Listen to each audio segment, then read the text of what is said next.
right, so welcome again. My name is Rachel McCabe. I go by Ray. I'm the Senior Associate for Youth Engagement at UNA USA. So it's my pleasure to be working with the Youth Affinity Group on this program, on this series.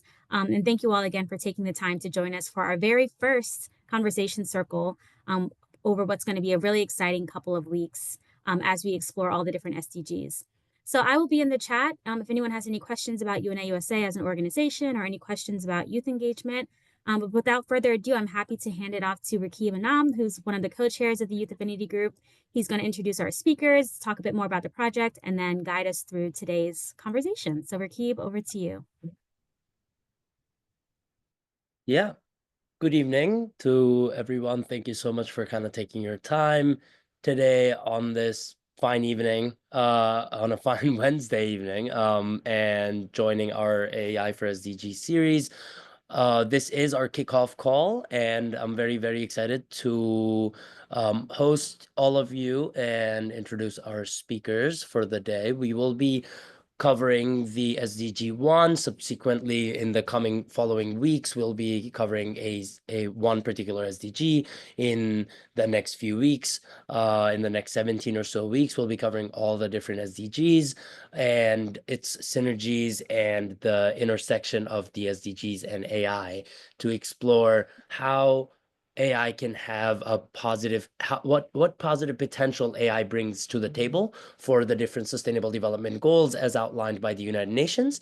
And we'll also be exploring the negative impact thus far that has taken place in the different SDG spaces so far, and how we can kind of go about them, mitigate them, and what are some youth opportunities as well as youth initiatives taken by those of us around today to make measurable progress towards reaching the sustainable development goals that are there. It's my pleasure to introduce the speakers for today. We have Joshua Cooper, we have Taha Masud, as well as Eric Farrell. And I will go ahead and let you guys introduce yourselves, kind of where you guys logging in from, your work in the specific SDG space or in the particular space of AI. Joshua, do you want to go ahead? Sure. Aloha, I'm Joshua Cooper, and I'm here in Hawaii. And I work a lot with human rights, specifically in the UN Charter and treaty bodies, and area that we've been looking at around the Sustainable Development Goals is we've also combined that around the Universal Periodic Review, which is an event that happens to every country in the world every 4.5 years. And at the conclusion of that 5-step process, they take all the recommendations given to a government and then connect it to the Sustainable Development Goals. So that's one aspect that I think we can talk about more later today.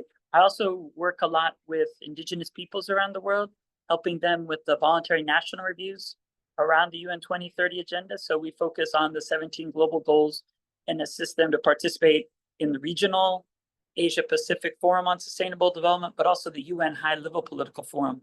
And in that process, they directly speak and raise the global goals, what's happening on the ground in their communities, and how to realize each of those global goals. And then finally, voluntary local reviews.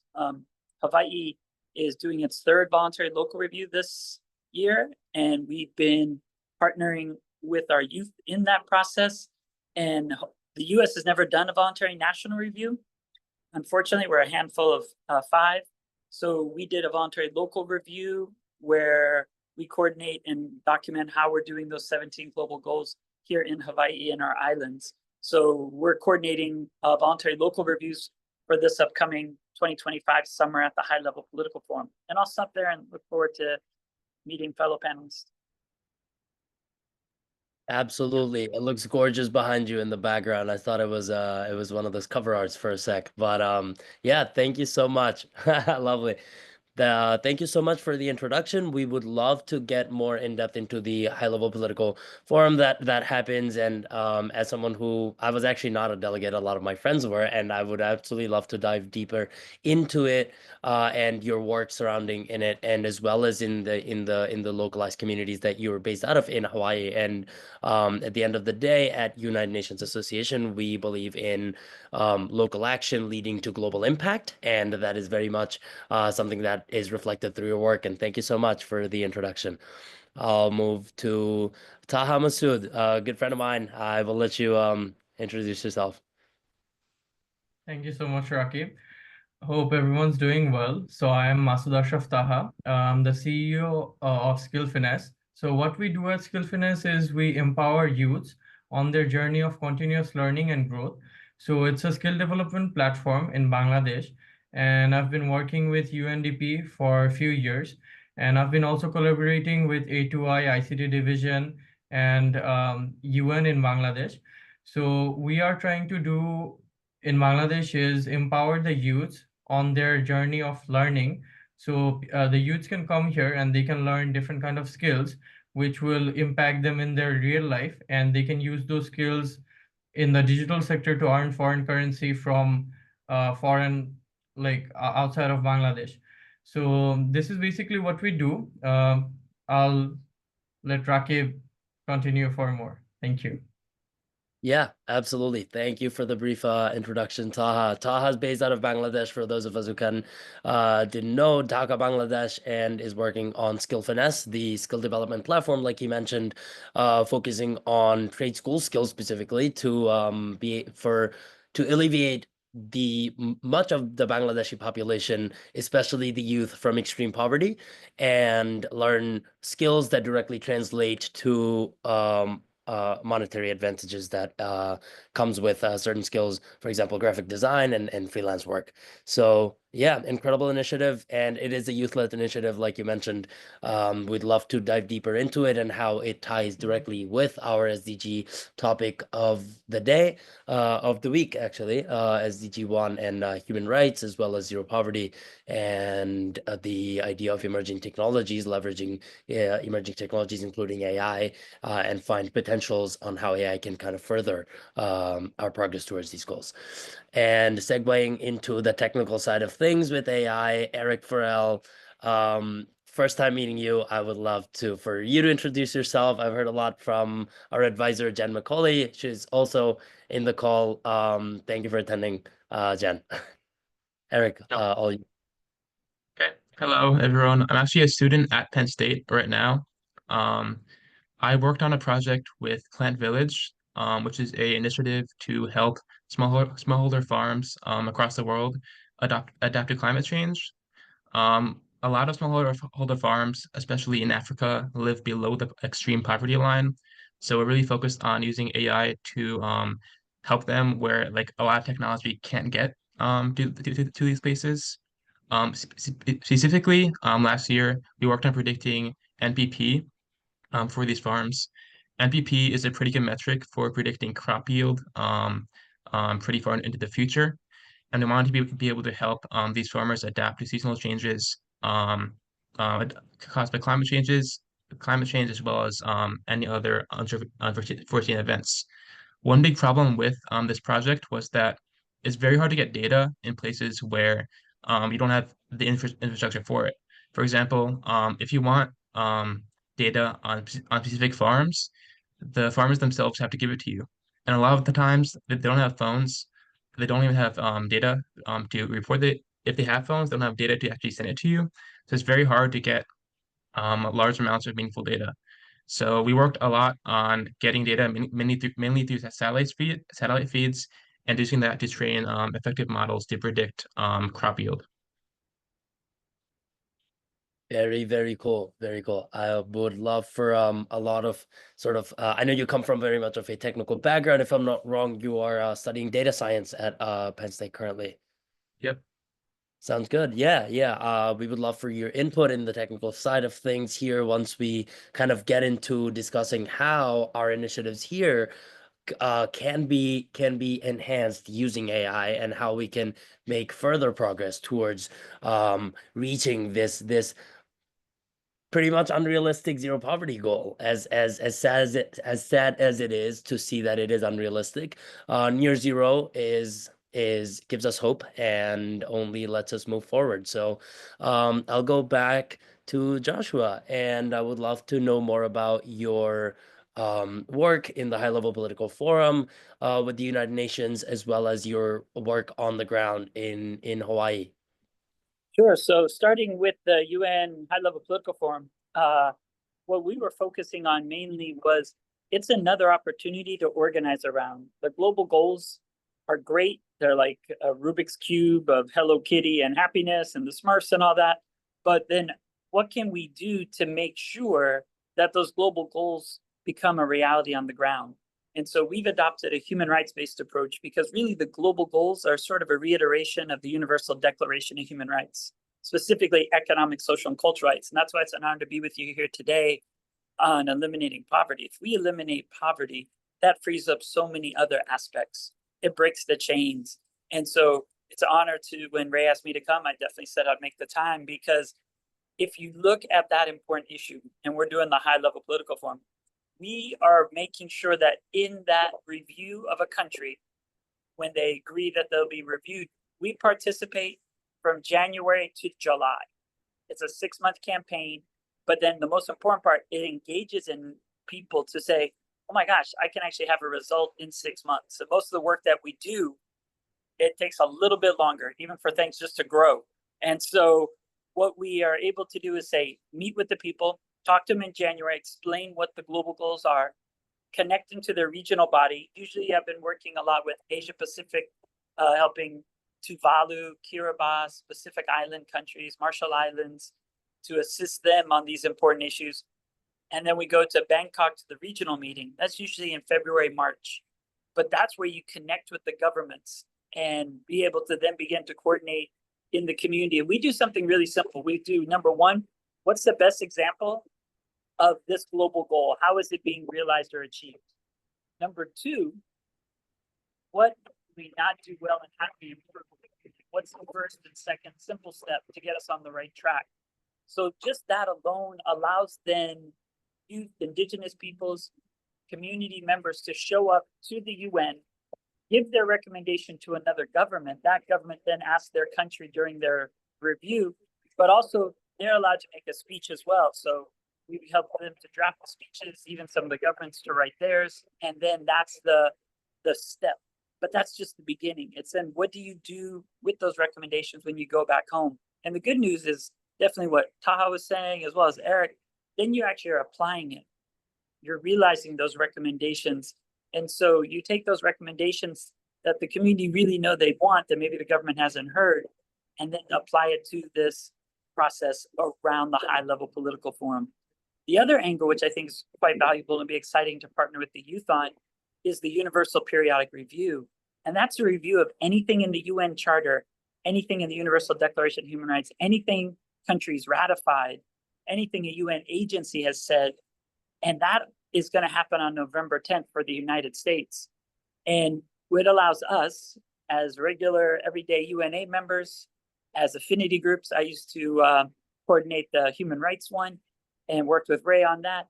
It allows us to do a 5-page or a 10-page document on what matters most. And this is where the AI comes in. And we think of AI in Hawaii in 2 ways. We call it AI squared, artificial intelligence plus ancestral intelligence, bringing that indigenous wisdom and knowledge that has always been there, has been too often ignored or made invisible by the powers at play. So we bring both of those together to then really draft what is the plan of what we want to realize human rights in our lifetime.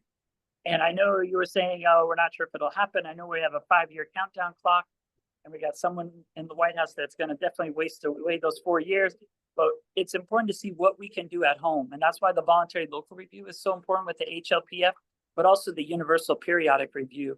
And I'm fortunate enough to teach at the University of Hawaii as well. So then it's working with youth to actually draft their own. And I think it's so exciting because when the US is reviewed on November 10th, the students like, that's my recommendation. That was my question that I posed. And so it actually allows people to see results of the process of advocacy, which we promote a lot at UNA. But I'm going to stop there because I'm excited to hear from my fellow panelists and then see how we can continue this conversation. Yeah, absolutely. A lot of very, very cool points that you kind of brought up from your work at the HLPF, as well as, like you mentioned, the different reviews that actually happened, especially the one for the United States happening in November 10th later this year. So exciting times, nervous times, fingers crossed. We can only hope for the best. I will move on to Taha if you want to speak more on how you thought of Skill Finesse. What is it kind of that drove you to take this initiative and how well it's doing? I would, yeah, there's no room to be humble here. We can totally kind of talk about impact metrics and how the audience that you've reached so far, the people that you've kind of helped so far, and how it went about, how you started. Yeah, what the kind of motivation behind it was. Thank you so much, Rakib. So I would like to start from the beginning. So when I first thought about Skill Finesse, it was back in 2020 during COVID. We all were at home. So there was this online thing going on. People used to learn online. So at that time in Bangladesh, not many skill development platforms were available where you can learn online. So at that time, I thought of Skill Finesse and I launched it online at first. After that, at first we did a website, and after that we moved on to the phone apps. So currently we are available on iOS and Android both. So after that, we've been collaborating with the ICT Ministry of Bangladesh, and we have received grants from there.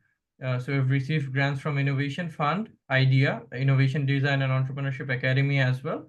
And we've been working with the Mobile Game and Application Department of ICT Ministry as well for developing some new features. And also A2I. So A2I is basically Aspire to Innovate. It was a program launched from the Prime Minister's Office of Bangladesh. It's basically a program launched by the ex-PM. So it's still continuing to do their work in Bangladesh, and we are working together. So they have some amazing features in their platform as well. So they've been working towards the youth empowerment, which we are doing as well. And I've been collaborating with the UNDP Future Nation team, who are also trying to develop the skills of youth in Bangladesh. So far, we've reached more than 60,000 youths in Bangladesh, and we've been collaborating with most of the universities in Bangladesh. We're setting up ambassadors in universities who are promoting our platform in the universities. And we have paid and free both kind of programs, such as freelancing and different kind of skill development programs. So we have an initiative called Golden Futures Initiative. It's an initiative for the people living in the rural area, mostly youths living in rural area. So basically, the people who are purchasing our program in Dhaka or in the privileged areas of Bangladesh, a certain money from that part is going to the rural area where we're teaching them for free, the youths living in the rural area. So UNDP Future Nation team is also helping us for a few years on this. They have also a similar initiative like this, which they're working on. It's called Future Nation. So we've been working with them. We are doing seminars with them and going to different universities. So as we have collaborated with the UNDP and the ministries of Bangladesh, it's very easy for us to go and grab the universities and the students so that we can develop their skills very easily. And our skills are very practical. So after you learn, you can apply them in different markets, also in freelancing markets such as Upwork, freelancing, or Fiverr, and different freelancing platforms. And you can earn certain amount from there, which is reducing poverty in many ways, as Bangladesh is not a very developed country. We live in a third world country. So this is how I am, and Skill Finesse is helping to reduce poverty. And also, if I talk about AI, we are currently developing a feature in our platform where the youth, the people who are enrolling in the programs or the free programs as well, they can build free websites using AI, which will be integrated in our website. So currently we're working on it, but still not figured out the whole thing. So I think this is we'll wait for now, and I'll leave it to Joshua or leave it to Eric. Thank you. Yeah, absolutely. Very, very cool initiative, kind of reaching 60,000 youth in all of Bangladesh. And it's very cool that you were able to kind of make it today. And what is it, 6 a.m. there, 6:30 Yeah. ish? Yeah, thank you so much. It's a it's a crazy early in the morning. But yeah, I really appreciate your time today and kind of talking about the initiative that you've taken to actively create action out of strategies that people like Joshua and our human rights side of things at the United Nations Association, as well as in the different HLPF and the different UN forums that take place throughout the year in New York City, and kind of the different papers and the strategies that are getting published need to get translated from paper to action at the end of the day. And your initiative is a concrete example of how these strategies can be translated to action on the ground. And local action translating to global impact is exactly what we believe in at the UN Foundation and the United Nations Association here. And yes, segueing off from there, we will, just for those of us that are here, kind of waiting their turn, other than our panelists. So at 7:30-ish, so we will have about half of the meeting dedicated to our panelists and their initiatives and exploring kind of the synergies between AI and their initiatives in the first place. And in a few minutes, we will be transitioning over to an open floor, and we'll all welcome any hands or questions, comments, any insights that you guys might have gotten so far from the talk that you've heard, as well as the conversation circle doc that was sent out via email, to kind of familiarize yourselves with the SDG itself, the different targets and indicators that the United Nations has outlined. And before we jump into that and open the floor up, I would love to hear more from Eric about Plant Village and how you got involved in the initiative. What Nittany AI, as the first speaker from Nittany AI, would love for you to kind of speak on what Nittany AI does and how it empowers youth through leveraging AI and developing AI skills, as well as taking practical initiatives that can be translated for global good. Of course. So a big thing about Nittany AI, well, the biggest thing about it is that it wants to get people, students within Penn State, involved in the AI space. And does this really well with one program called Advance. They have a few things, but the main thing that I was really excited about was Advance, which had students partner with companies and nonprofits all around the world to work on real projects. A big problem with a lot of universities is that you learn how to do something, the theory behind it, but can't actually act on it and see a difference in the world. But in AI was able to partner students with a lot of these initiatives that are already going on. One of these initiatives was Plant Village, which I was part of. Plant Village was actually one of the unique projects that is already within Penn State. It's actually a research lab that exists there. Um, yeah, I applied through there. Plant Village was pretty great for me, and I felt like it had a lot of impact on the smallholder African farmers we were trying to help. Besides that, Nittany AI has a few things like it runs free workshops to educate the students within Penn State, and also has a great challenge which has students form teams and try to do things themselves instead of partnering with companies. It is pretty hard to get a company to sponsor a paid group of students for a whole semester. And so Nittany AI essentially just like gets students involved all across the campus in this space. Yeah. Got it. Got it. That's an incredible initiative, and thank you for being a part of it. Thanking Jen McCauley again. Just another second shout out for helping us with collaborate with Nittany AI at Penn State University, as well as onboarding you in as a panelist for today as well.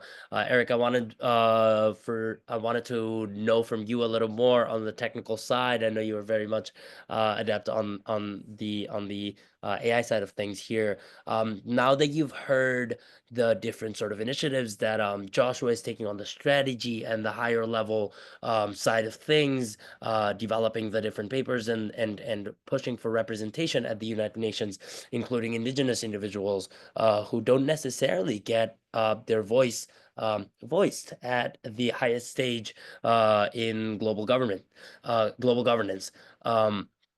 So his initiatives, as well as Taha's initiatives in specifically education, using education as a tool to alleviate extreme poverty in the global south.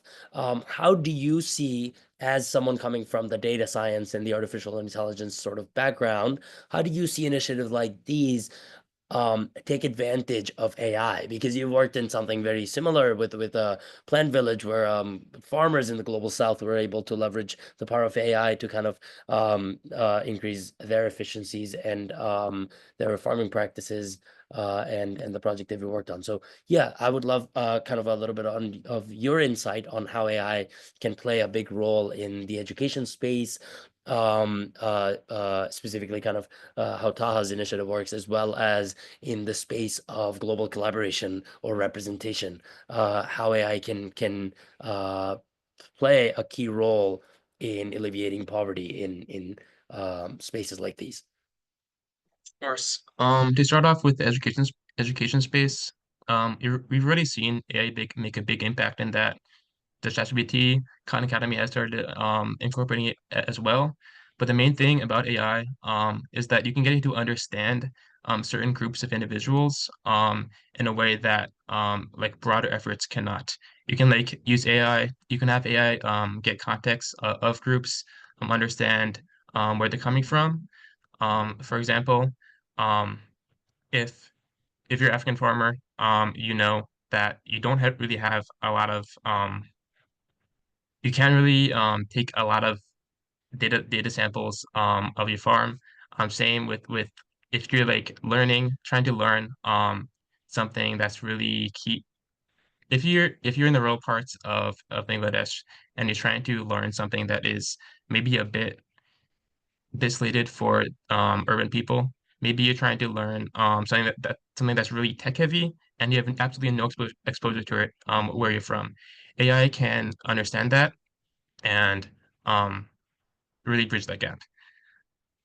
For the global collaboration space, the main deal is that you can use a massive amount of data that's out in the world to really understand like what the difference is between these groups and how they can work together. I don't have any specific project ideas for this, but if I had any more details, I could really go ham on it. Yeah. No, I think what you said in the very end, I think that was like a very much of a oh my God, no way sort of moment. You mentioned the idea of leveraging big data from these high level sort of strategies in development and the global collaboration space, because that is essentially what it is. That when these opinions are voiced from these indigenous populations, as well as a certain just almost all underrepresented and populations that are sort of disproportionately left behind from innovation, as well as just global growth. Can being able to voice their opinions is, I think, for step one. However, leveraging what they have said as data to understand what's going on in these communities from a deeper level and from a first-hand perspective, I think AI can definitely play a big role, like you mentioned. I thought that was very cool insight. Thank you. Yeah. Okay. We are actually quite literally at the halfway point of this meeting, and I would love to actually open the floor up to the rest of our attendees that are there now. And yeah, feel free to kind of share your insights. Okay, there you go. Thank you, Ray. Share your sort of insights that you've gotten. Feel free to kind of direct your questions to the panelists that were here today. We really pushed for an open dialogue sort of environment where you have the freedom to kind of voice what was going through your mind for the past 30 minutes, as well as what maybe something that came up, like Eric's last sentence that I was like, oh, no way. I myself, as a delegate at the United Nations, multiple times have actually not thought about the idea of kind of leveraging these voices as data itself, and to gain a better, deeper understanding of the communities that they voice from. So yeah, so any cool insights that you've gotten so far, any comments, or especially questions that you want to direct to any specific speaker, myself, Ray, or to the rest of you in attendance? I open the floor, and yeah, welcoming anybody to kind of raise your hand or unmute yourself.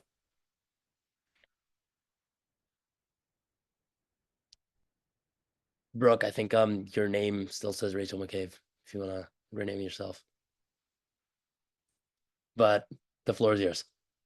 So sorry about that. I will change my name after my question.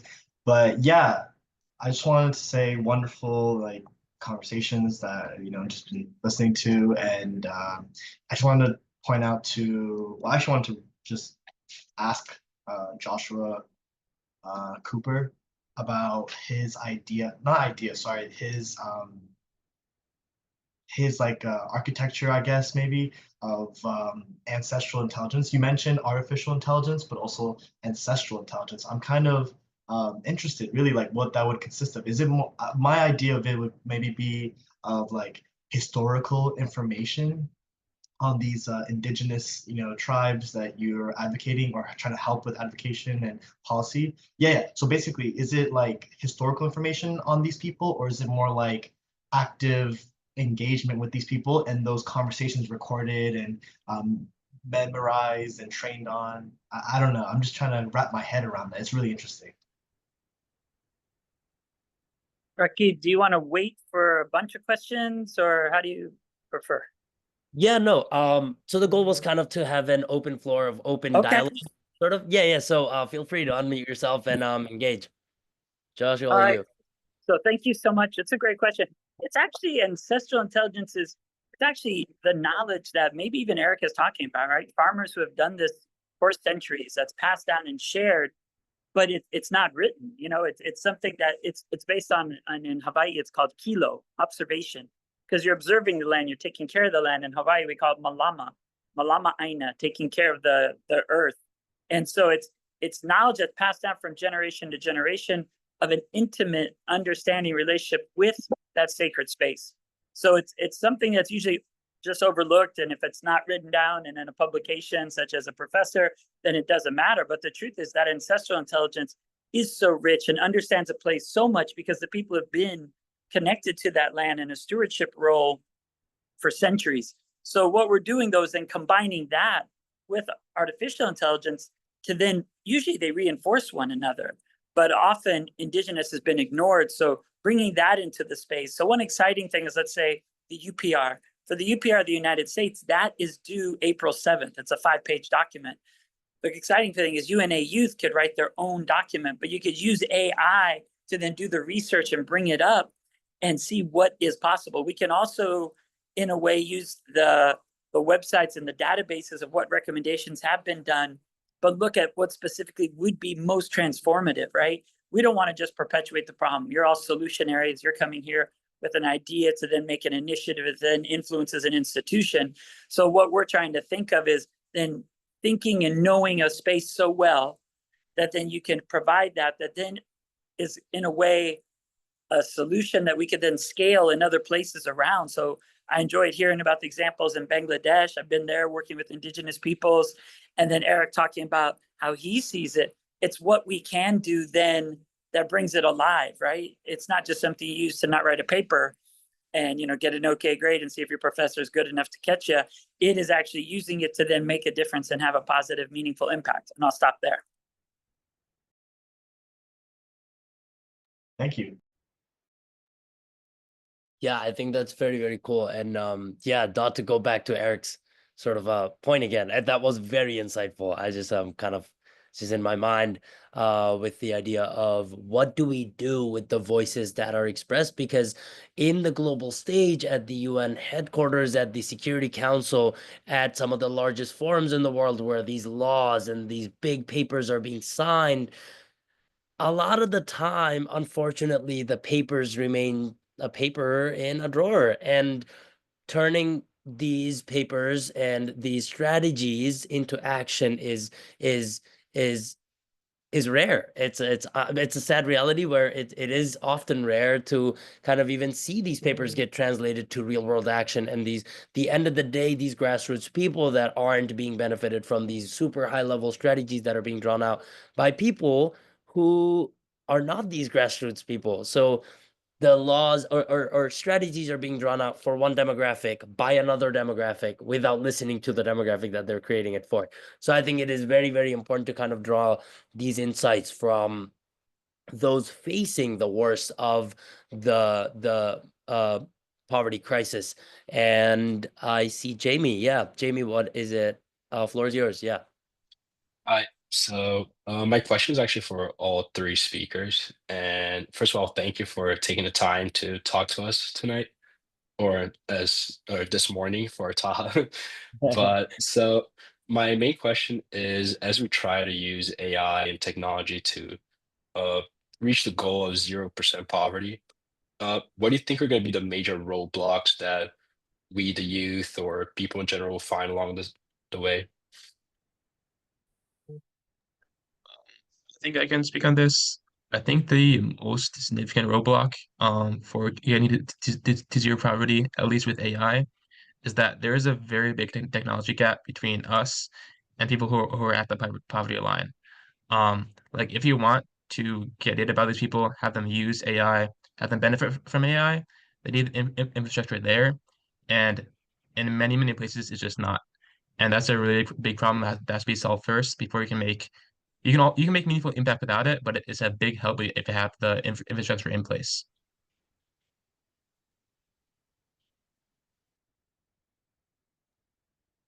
Yeah, thank you. Taha, how about yourself?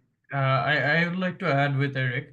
So I agree with what he said, and I really think if I speak about Bangladesh, in the rural area, we don't have infrastructure built properly. We do have internet connection and everything, but still, I think for AI to help the people reduce poverty, we need the proper infrastructure in the place. So that would be from my side. Yeah, yeah. I wholeheartedly agree. I was kind of I don't remember at a summit this past week. I was having a conversation and someone brought up the fact that the rate of innovation today for in the Western world or in the global North, as we refer to it, the rate of innovation today is the same rate at which the global South is getting behind. So that was something very, very insightful to kind of think of and wrap our heads around, where we are constantly pushing for innovation, constantly pushing for technological advancements. But where are we doing it? Are we making sure that the rest of us essentially are included in this innovative sort of speed train that's just going and moving forward at an absurd pace in this modern world where you get a new phone released every year? That was just not a normal thing. And innovation has, if anything, plateaued to a point where you just kind of change the camera layout from this to that, or add from two cameras to third and call it a day. But at the end of the day, despite all this innovation, are we making sure that the rest of us essentially are caught up with it, or even at a similar pace of innovation that they're moving forward? But yeah, I see Andrew, you have something. Yeah, feel free to unmute yourself and just kind of go for it. It is an open floor, so. Oh yeah, thank you. This is kind of building off of Taha's response to Jamie's question. I wanted to get what his viewpoint, or Taha, what your viewpoint would be on what would you say is the best way to get that infrastructure at places that or don't have it currently, and How can we, do you think that they'll ever catch up to the pace that like the US is at, for example, or any other first world country? And can I add something to that question too? If you could Yeah. also mention what exactly type of infrastructure do you think would is the problem or is the roadblocks, such as like internet, or if it's electricity or anything specific you think? Thank you so much for asking the questions. So what I really feel like is the government in Bangladesh should take measurable steps towards building the infrastructures. And if I talk about the meaning of the infrastructures, basically there is internet, but we need high-speed internet. And also we need some measurable steps, such as we need like all of the people living in the rural area, they don't have computers, laptops, and everything. So the government has taken a few initiatives previously for building high-tech parks in the rural areas, and which many of the high-tech park were built where the people can go in and they can just use the computers and laptops and everything. So I think we need to make it more accessible, the devices, the electronics to the people living in the rural area. And as if I talk about the prices of the products, right, the electronics, it's very high for the people living in the rural area to buy those products. So there are many companies in Bangladesh which are producing laptops and different electronics, which can be purchased by the rural people or the people below an average salary for a lesser price. So I think there should be more initiatives like this, and as well as more internet connectivity in some of the places which still don't have the connectivity in Bangladesh. I would love to kind of add a little bit, kind of connect Eric with your response actually, Taha. So you did mention the rising costs of just sheer electronics that you use to access the internet and stuff. So internet and AI and the technologies that are out there today for people to take advantage of. However, they're unable to because of the issue of poverty. And Bangladesh, specifically, like you mentioned, as your project is based out of, is a primarily agricultural economy. And Eric, yeah, if you wanna kind of explain the intricacies, maybe the technical side, I'm sure Brooke is gonna love your response, but um but yeah, I would love to kind of know about like the technicalities and how exactly is it that you get the data, how exactly is it you're processing them, what are some of the insights you're deriving, and how you're having the impact on the farmers in the global south. Yeah, of course. I want to focus on one part that I thought was really interesting. Mhm. Mainly on the limits you have with the kind of models you can give out to these populations because of the limited technology. Um, Another effort that Plant Village had was classifying whether a crop was infected or not based on an image. Now, usually when you do this, you can get like a massive model, train it like over and over again on like a lot of images, make it like very large. But the problem is people in smallholder farms can actually access that model. In the US, you access it over the internet. You have cloud, you run over the cloud, but oftentimes you have to actually send the entire model to the person's phone, and they have to run it on the phone. And then that constrains the model's complexity by a massive amount. So when you're working these problems, you really have to think about, can I give them a stable enough internet connection so that they can run these cloud-based models, or do you have to restrain this model to like a small enough dimension that I can send it to them and they can run it on their phone. And oftentimes these phones you have to buy for them and give to them because they don't have access to phones usually. Yeah, very, very cool. Yeah, that is definitely a practical sort of constraints as on the topic of kind of constraints. Like you mentioned, you kind of developing the model and having the intricate sort of AI systems and architectures that we have in place today aren't, again, they are developed in the global north for the global south, without kind of looking at what the global south is facing and how to reach them properly. So now that you did, you are able to kind of realize a lot of the constraints that are in place, that are kind of hindering our progress and access to these people in the first place. It's very, very refreshing to kind of hear you and your project specifically kind of take those accessibility concerns into context and consideration while developing the models that you are. Very, very cool. Nancy, yes, the floor is yours. Hi, I have a different question, but I had a thought about using AI with the farmers. Somebody needs to work with them to let them know what the information means and then where they can go from there, because getting the information isn't enough. Then they need to learn what to do with it. And my question is, we have the technology, but we don't know how to use it.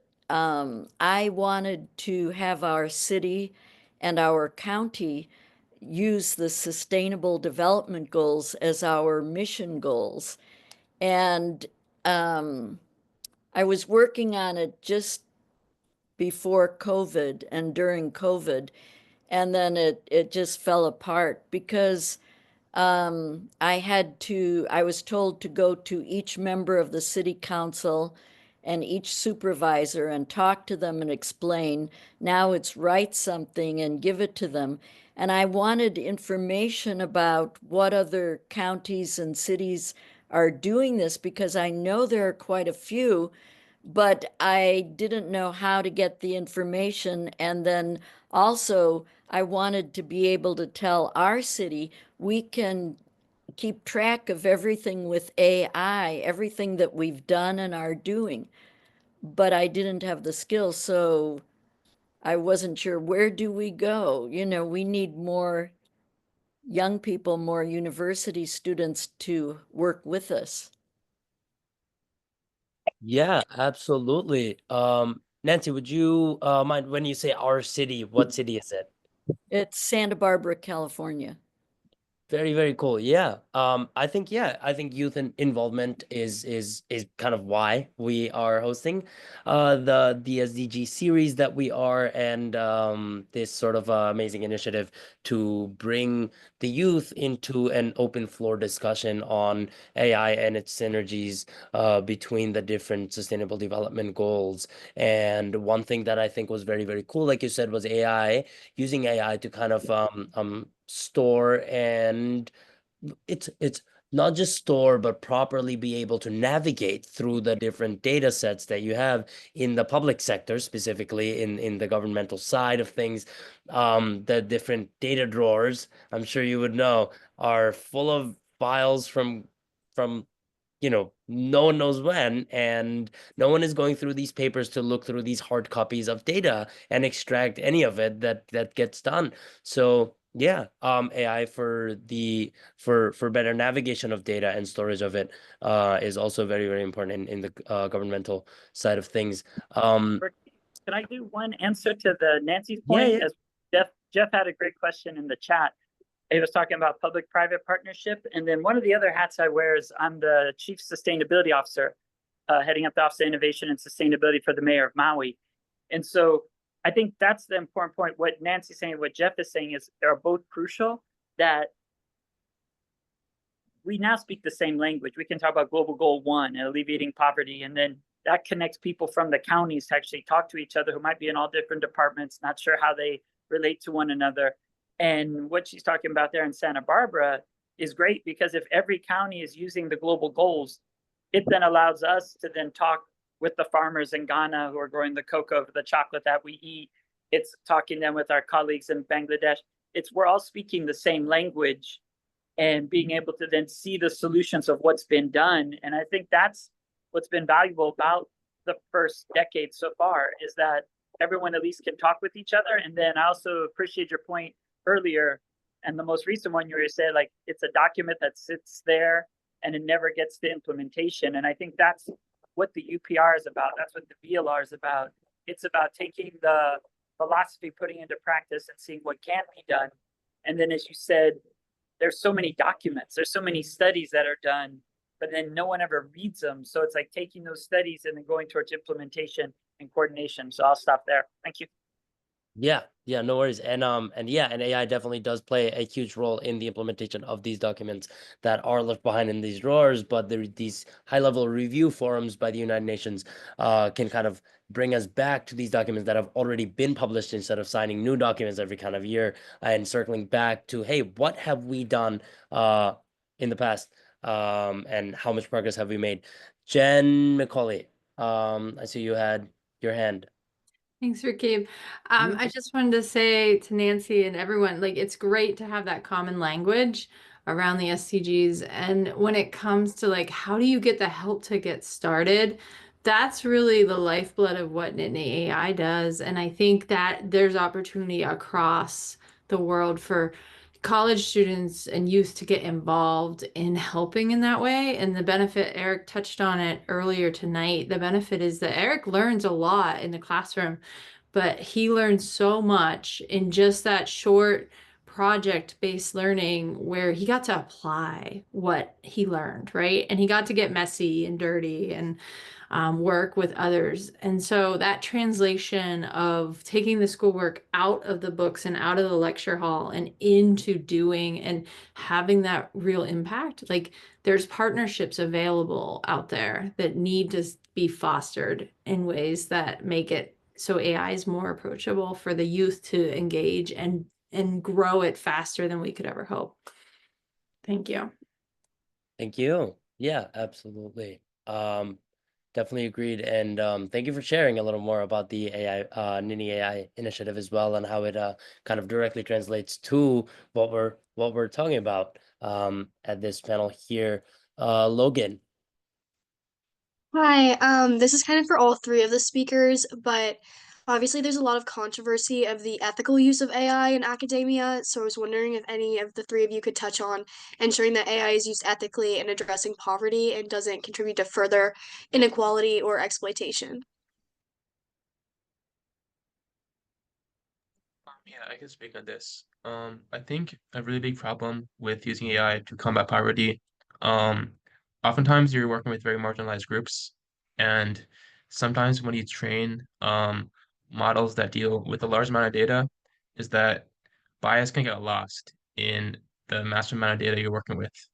And you have to be very careful when you construct models that you understand that while they will learn what is common like knowledge to like humans, sometimes this common knowledge is like it contains unconscious bias as well.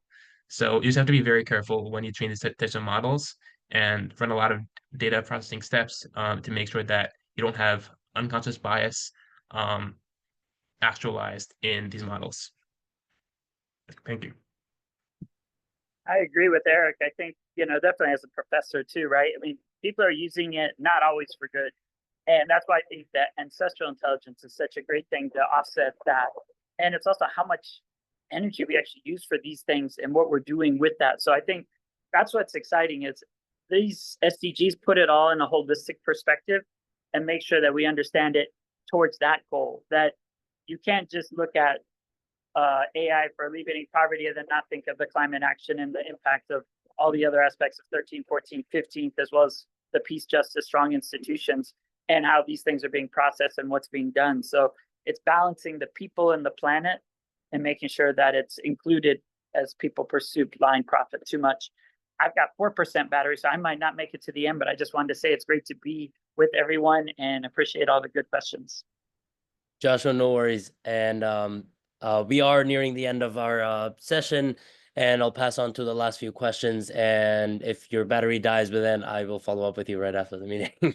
Thank you so much for your time. Thank you so much. Vice Navi, you had your hand up, yeah.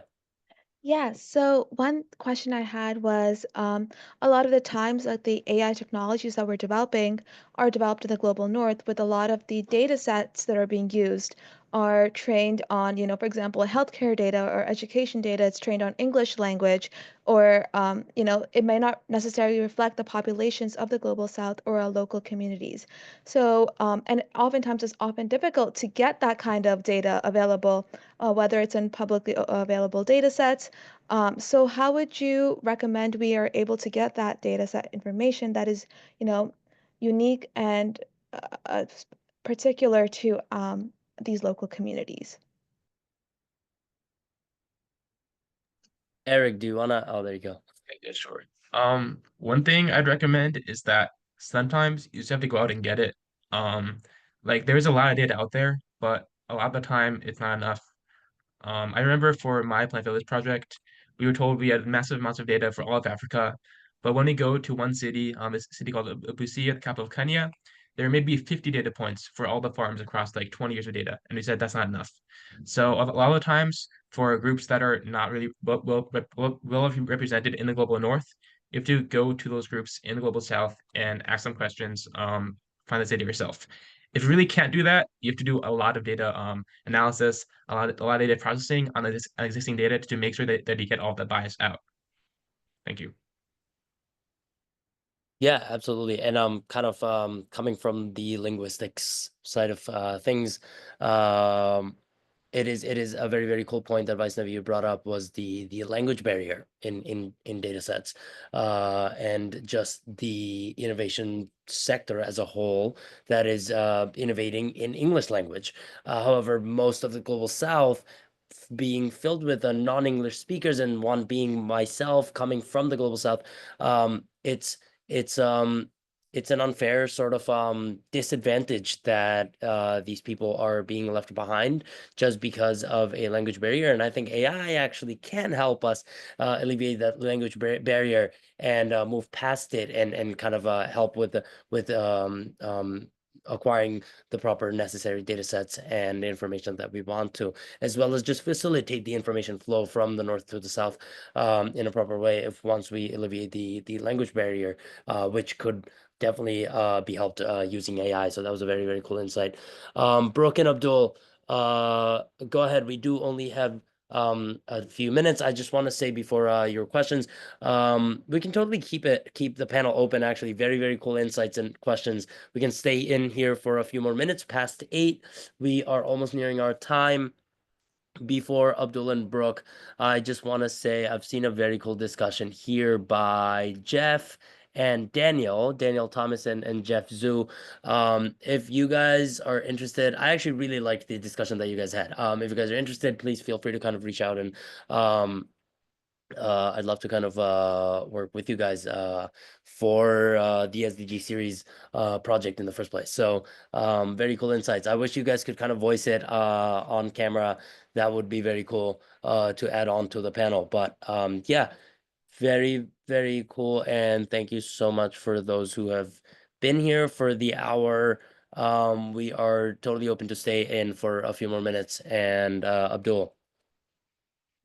This question kind of goes away from the AI sector and more into the SDG sector, but obviously the UN's a global network and poverty is a global problem. So do you think that poverty needs to be sorted out first in the first world countries, or do you think you have to catch up the third world countries, and then once the third world countries catch up to the first world countries, then you kind of figure out it for everyone? Or do you think the first world countries have to figure it out themselves, completely eradicate it from their societies, and then what they've learned and how to do that, they then pass that on to third world and second world countries? Very, very cool. Poverty doesn't necessarily only exist in the global south. It's very prevalent in the global north, in many parts of the United States in the first place, as well as a lot of Europe and the Western world. I kind of want to tie it with Taha. I know you guys work with the United Nations Development Program, UNDP in Bangladesh. So some insights that you might have on this side of the house on what is the disparity looking like in the Western world versus the Eastern side, or the global North and South? Are is it do you think it's important for poverty to be completely like eradicated, as you know, as much as possible, in a sense near zero, in the global north, or in the first world countries first, and then move on to the third world countries? Or do you think it's an issue of priority as well? I think, or do you think both should kind of be brought in at the same time? I think, thank you, Rakib. I think it can go both ways. So I think maybe the first world countries can first figure it out, or we can start from the third world countries. But if we talk about the ratio, the third world countries, if I talk about Bangladesh specifically, we have more poverty than the people living in the US.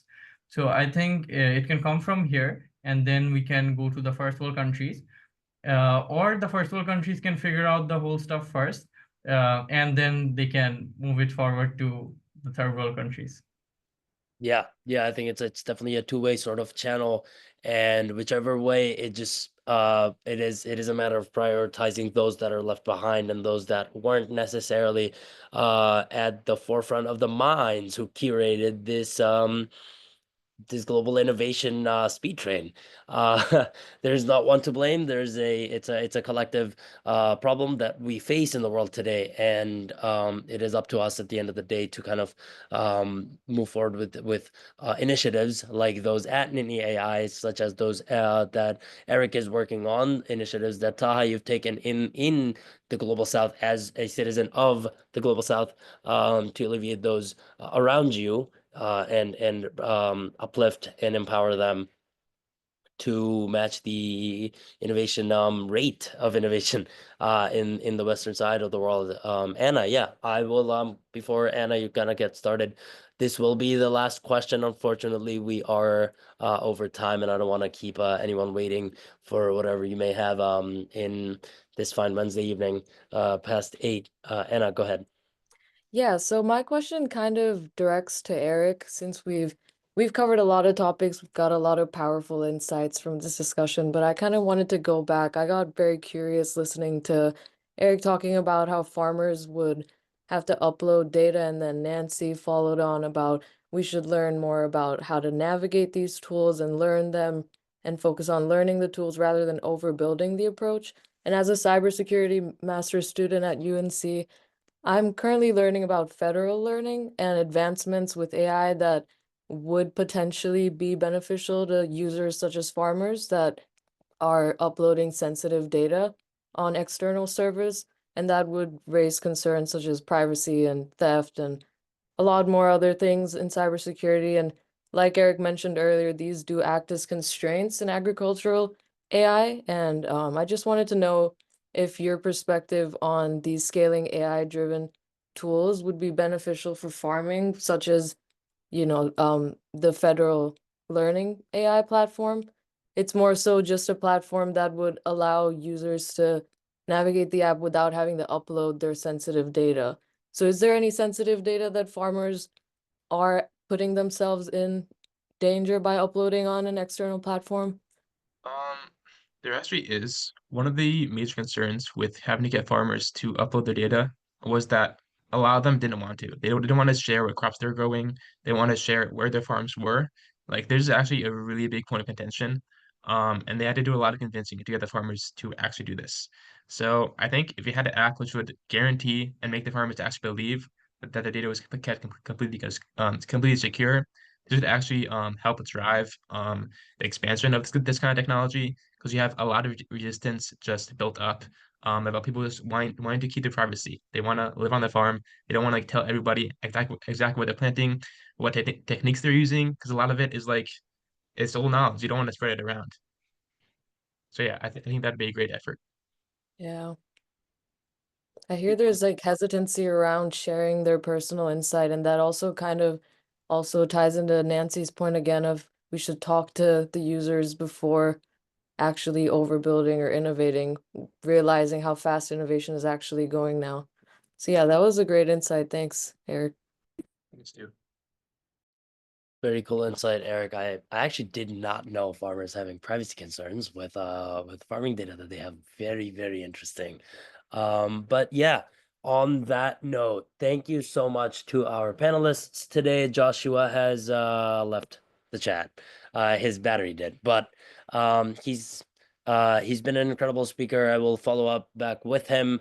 And Taha, thank you so much for logging in at 6 a.m. from Bangladesh. Eric, thank you so much for your time and sharing your very, very cool insights, actually. Very, very cool insights. Thank you so much regarding your project and tying it to the Sustainable Development Goal that we are discussing here today.